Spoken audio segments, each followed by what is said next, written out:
francês e vivia em Genebra, tá? Calvino nem participou desse sínodo porque já havia morrido muito tempo antes, tá bom?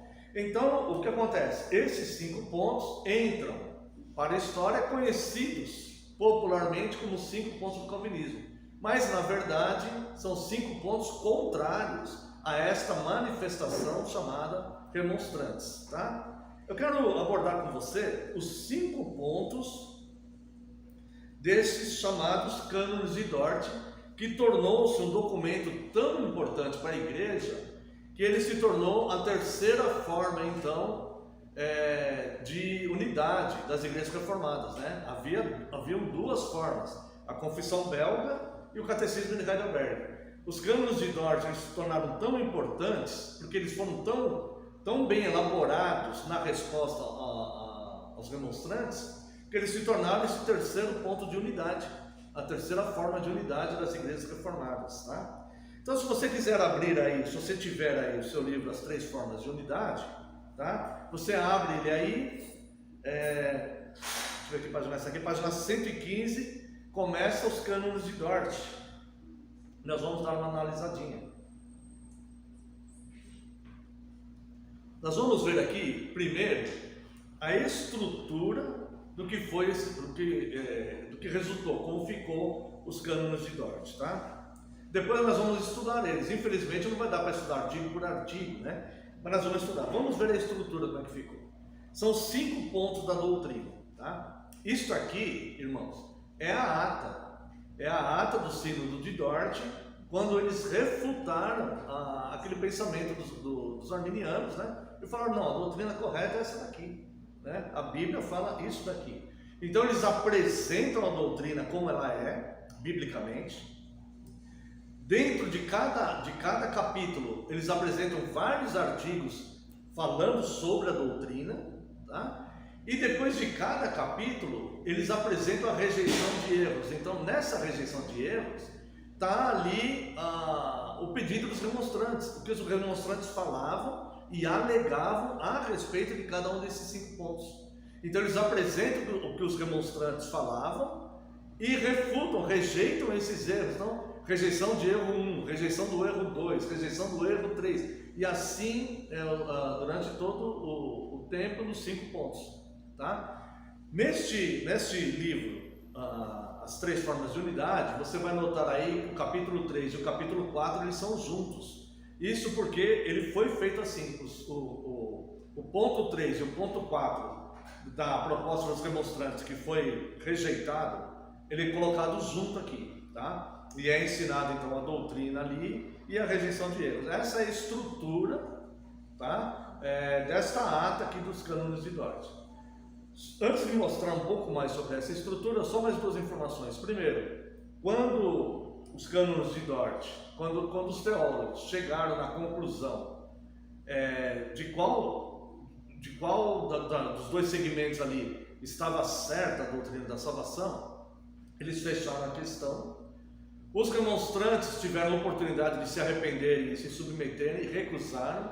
Eles foram expulsos do sínodo e foram excomungados das igrejas por defenderem o que a igreja determinou, fundamentado nas escrituras, que era herético, era um ensino herético, né? Os ensinos heréticos, eles não podem continuar sendo ensinados, eles têm que ser detidos, né? Então a igreja fiel, se levanta um herege no meio da igreja, esse herege ele tem que ser detido, ele não pode ter espaço para ensinar, para deturpar, né, a mente das pessoas. Então, eles fecharam esta ata, vamos chamar assim, né, e foram e leram em voz alta na igreja. Eles leram ela por completo, né, na igreja ali, para todos os fiéis que estavam presentes e tudo mais, e leram a ata, tá? Então veja aqui na página 115, né? Começa aqui o primeiro capítulo da doutrina. O primeiro ponto é a eleição e a reprovação divinas. Então você vai ver que eles vão explicando esses chamados por artigos, tá vendo? Artigo 1, toda humanidade é condenável diante de Deus. Artigo 2, o envio do Filho de Deus. Artigo 3, a pregação do Evangelho. Artigo 4, um duplo resultado. Artigo 5, a causa da incredulidade e a fonte da fé. Nós vamos estudar isso nas próximas aulas. Estou mostrando para os irmãos como que eles fizeram. Então, nesses artigos, eles vão ensinando como que é a doutrina. O primeiro capítulo vai até o artigo 17 aqui, tá? Então, se você for aí na página 123, até o artigo 18, né? Tá? Se você for aí se você for na página 123, você vai ver que no primeiro capítulo da doutrina termina a explicação da doutrina no artigo 18 e começa a rejeição de erros. Essa rejeição de erros, eles vão mostrar os erros que os remonstrantes queriam impor para a igreja seguir. E se você ler isso aqui com uma Bíblia do seu lado, você vai ver, nossa, como que eles queriam que a igreja aceitasse isso. E o mais surpreendente é como tantas pessoas estavam aceitando, porque tem erros que são realmente absurdos, né? Veja, por exemplo, aqui, rejeição de erros, né? Depois de haver explicado a verdadeira doutrina da eleição e da reprovação, o sínodo condena e rejeita os seguintes erros. E começa então a falar, tá? Erro 1. Aí vai falar aqui do erro 1 dos remonstrantes. Logo em seguida vem a refutação, tá? Vamos ler o erro 1 só para que fique mais claro, para que os irmãos entendam. Aqui os remonstrantes diziam o seguinte: a vontade de Deus para salvar aqueles que creriam e perseverariam na fé e na obediência é o completo e total decreto da eleição para a salvação. Quanto a esse decreto, nada mais que isso foi revelado na palavra de Deus. Esse aqui é o primeiro ponto. Aí eles refutam: esse erro é um engano e contradiz claramente a Escritura, que declara não somente que Deus irá salvar os que creem, mas também que Ele, desde a eternidade, escolheu essas pessoas específicas. No tempo oportuno, Ele concede a esses eleitos, em detrimento dos demais homens, tanto a fé em Cristo como a perseverança. E aí coloca a base bíblica, né? Que vem aqui, manifestei o teu nome aos homens que me deste do mundo, João 17,6. E creram todos os que haviam sido designados para a vida eterna, Atos 13:48.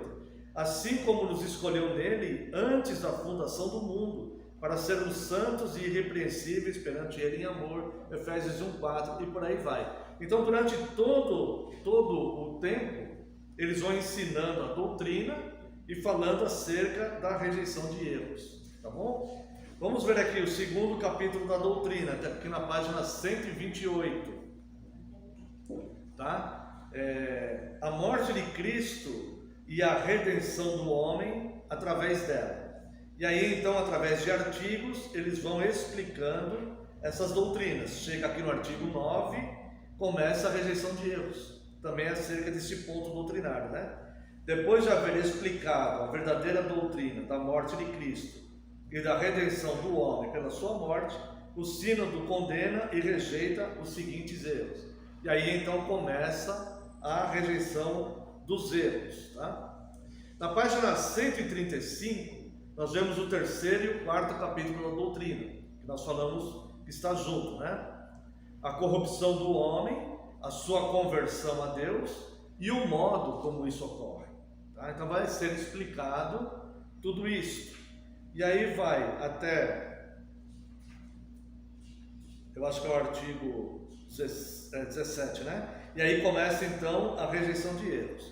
E por fim, tá? Vem o quinto capítulo da doutrina, a perseverança dos santos, que essa doutrina é explicada através de 15 artigos, e depois então começa a rejeição de erros. Então vamos lá, vamos dar uma olhada aqui no primeiro capítulo da doutrina, tá? Volte lá, por favor, na página 115. Alguém ficou com alguma dúvida aí sobre o que ocasionou esse sínodo e como que foi elaborada essas atas, essas coisas, por que os remonstrantes se levantaram? Alguém ficou com alguma dúvida a respeito disso? Não? Então vamos lá, vamos começar então, porque assim a gente ganha tempo, né, para finalizar esse estudo hoje, a estudar os pontos da doutrina, tá? Artigo 1. Vocês estão aí na página 115? Artigo 1. Toda a humanidade é condenável diante de Deus. Foi aquilo que nós lemos no começo da carta aos Romanos, né? Como todos os homens pecaram em Adão, estão debaixo da maldição e merecem a morte eterna. Deus não teria feito injustiça a ninguém se tivesse sido sua vontade deixar toda a raça humana no pecado e debaixo da maldição e condená-la por causa do pecado, de acordo com essas palavras do apóstolo Paulo, que foi aquela que lemos no começo, para que cale toda a boca e todo mundo seja culpado perante Deus, pois todos pecaram e carecem da glória de Deus.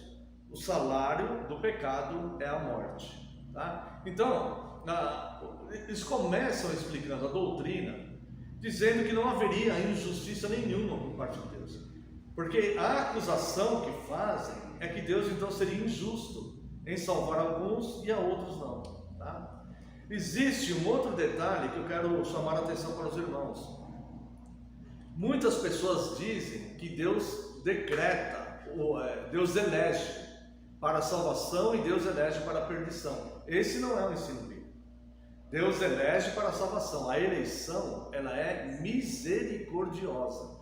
Deus elege para a salvação e não para a condenação, tá? Então o que acontece? Como que as pessoas são condenadas? Deus mantém essas pessoas no estado em que eles próprios se colocaram. Ou seja, o próprio homem escolheu o erro.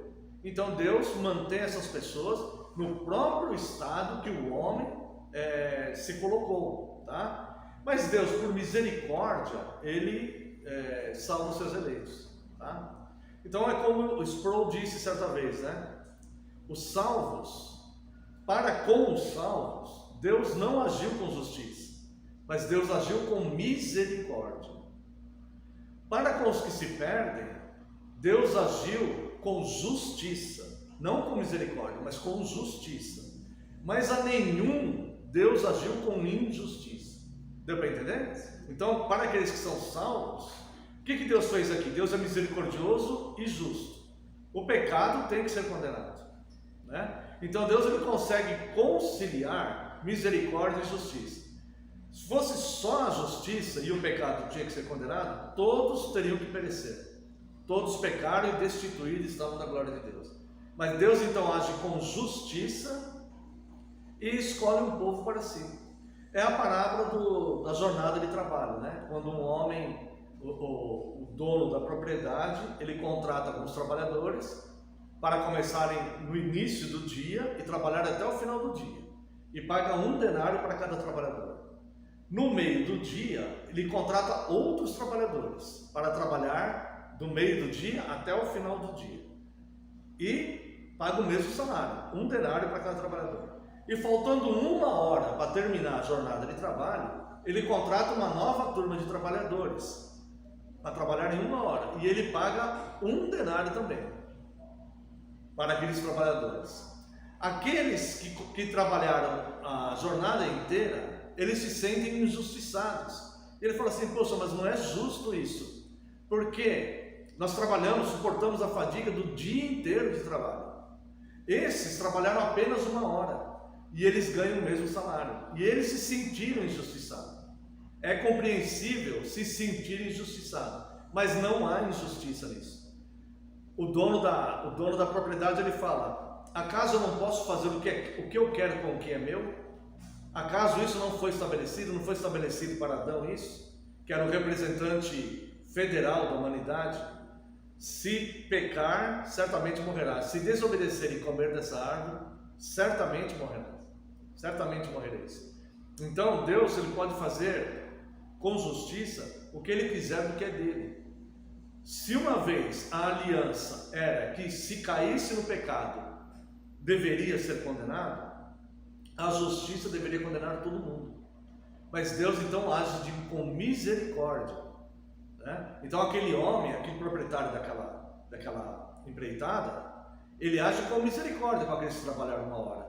Ele poderia pagar uma fração de trabalho, mas ele não foi injusto com os que trabalharam o tempo todo, Porque o contrato era, você trabalha o dia inteiro por um denário? Sem contrato. Ele tem direito de contratar alguém para trabalhar meio-dia, pelo mesmo salário, e ele tem direito a contratar alguém, né, para trabalhar 1 hora. Então não houve injustiça, mas houve justiça ao pagar o salário combinado, todos receberam o que foi combinado, e houve misericórdia para pagar o mesmo salário para aqueles que ele teve que contratar no final da jornada. Deu para entender isso aqui, irmãos? Deu para entender, né? Perfeitamente. Então o homem, ele pode até sentir que há alguma injustiça por parte de Deus, mas na verdade não há injustiça nenhuma. O que acontece aqui é misericórdia, porque na verdade, do universo dos caídos, todos deveriam ser condenados. Mas daquele universo dos caídos, Deus então exerce misericórdia e salva um povo para ser a sua igreja. Né? Então Mateus 1:21 vai dizer aí que o nome de Cristo seria Jesus, porque ele veio salvar o seu povo dos seus pecados. Tá? Então a doutrina correta da eleição, que nós vamos começar a estudar, né, a partir da próxima semana, se Deus assim nos permitir, vamos analisar todos esses 5 capítulos, né? Não vai dar para fazer ponto por ponto, mas nós vamos fazer um levantamento aí dos pontos mais importantes. Vamos ver a rejeição de erros. Os irmãos que ainda não tiveram contato com essa rejeição de erros vão ficar surpreendidos em como eles defendiam coisas que de fato não são bíblicas, né? E como a resposta para essas rejeições de erros, elas são totalmente bíblicas, né? É só pegou da Bíblia e pôs no papel, só tirou da Bíblia e pôs na ata, né? Falou assim, olha aqui, ó, essa doutrina não é assim porque a palavra de Deus diz isso aqui, né? Tá? Então nós vamos ver como se dá de fato a soteriologia. Importante analisar isso por quê? Porque nós vemos que a salvação pertence a Deus, como diz Jonas 2:9, né? Nós vamos ver a glória de Deus, nós vamos defender e ver a soberania de Deus, e como Deus é misericordioso em salvar aquele que o traiu, aquele que quebrou a aliança, né? Então, só para a gente completar aqui, tá? Para quem nunca teve contato com essas doutrinas, tá? O resumo principal dessa doutrina é que Adão era o representante federal da humanidade. Adão respondia por toda a humanidade. E Deus fez uma aliança com a humanidade através do seu representante federal. Tá? E a aliança era: você pode cuidar de tudo nesse jardim, você pode administrar tudo aqui neste paraíso, isso aqui foi criado para você, você pode administrar tudo, mas só tem uma lei, só tem uma cláusula nessa aliança que você não pode quebrar. A árvore do conhecimento do bem e do mal, você não pode comer dela, tá? Porque no dia que você comer dela, certamente morrereis. Essa era a aliança que Deus fez com a humanidade. Adão caiu e comeu dessa fruta. Deus, por ser fiel, ele não pode quebrar a aliança. Deus, ele nunca vai quebrar a aliança. Então Deus teve que punir este pecado de Adão, esta desobediência de Adão. Deus teve que punir com a morte, porque era esta a aliança. Se você quebrar essa aliança, certamente morrereis. E Adão quebrou a aliança. Então a humanidade inteira foi condenada ali, porque Adão era o representante federal da humanidade. Tá? Então Deus, ele não vai quebrar sua parte da aliança. Deus não poderia dizer: olha, eu fiquei com dó de vocês, fiquei com dó da humanidade, então vamos desfazer a aliança. Deus jamais vai fazer isso, porque Deus é fiel e Deus vai cumprir a sua parte da aliança. Mas Deus, ele exerce então de misericórdia, e ele levanta então um segundo Adão, para que ele possa reconstruir essa aliança desse segundo Adão. É por isso que o próprio Deus se fez homem, se fez carne, para se tornar o representante, para retificar ou reconstruir a aliança com Deus. Tá? Então, como toda a humanidade havia pecado, estava destituído da glória de Deus, não havia ninguém mais na humanidade que fosse como era Adão antes da queda, sem pecado. Todos haviam pecados e destituídos da glória de Deus. Então não havia com quem Deus reconstruir essa aliança, sendo que Deus queria usar de misericórdia com a humanidade. Então Deus envia o seu próprio Filho para que se esvaziasse da glória de ser Deus, se tornasse um de nós, se tornasse 100% homem, e neste novo homem, neste segundo Adão, que é Cristo, Deus então reconstruísse essa aliança. Agora, nós temos, o ser humano, ele tem, ou ele vai estar condenado em Adão, ou ele vai estar em Cristo e ser justificado por Cristo. Porque como nós vimos aqui, a lei aponta o pecado. E o pecado é a transgressão da lei. Então todos pecaram e destituídos da glória de Deus. Em Cristo, então, o homem vai ser salvo. Então, você veja que Deus, ele exerce muita misericórdia. Tá? Então essas pessoas que ao não entenderem perfeitamente a doutrina, que ainda nós vamos explorar mais, aprofundar mais para que a gente entenda melhor ainda, né? Ao longo dos próximos sábados, tá? Mas essas pessoas que acham injustiça de Deus e falam que se fosse assim Deus seria injusto, essas pessoas infelizmente estão quebrando o terceiro mandamento, porque estão atribuindo a Deus uma injustiça que Deus não tem. Ao contrário, Deus é justo. O que Deus fez foi acrescentar misericórdia, né? Então Deus conciliou a misericórdia com a justiça. Então foi feita a justiça. O mal que é cometido no mundo, ele tem que ser condenado. Deus é vingador do mal, tá? E foi feito também misericórdia. Então Deus é misericordioso e justo, totalmente misericordioso e totalmente justo, né? E ao estudarmos os cânones de Dort aqui, mais ou menos daqui uns 3 sábados nós vamos terminar, se Deus nos permitir, né? Ao estudar essas doutrinas, nós vamos ver a grandeza de Deus, a misericórdia de Deus, e vamos ter uma oportunidade de nos quebrantarmos diante de Deus e falar: Senhor, haja com misericórdia também comigo. Nós vamos pedir isso a Ele, né? Que nós vamos querer, de fato, estar em Cristo e não ser condenados com o mundo, embora nós não mereçamos e não somos melhores do que os outros, não somos, mas apenas queremos ser tratados com misericórdia, né? Para que Deus então estenda suas mãos e que de fato, né, nós possamos fazer parte daqueles que foram eleitos ali antes da fundação do mundo, que nós vamos explicar nos próximos sábados, tá bom? Então nós vamos ficar por aqui nesta aula, né? E na próxima daremos continuidade analisando então os pontos da doutrina, tá? E a rejeição de erros de cada ponto.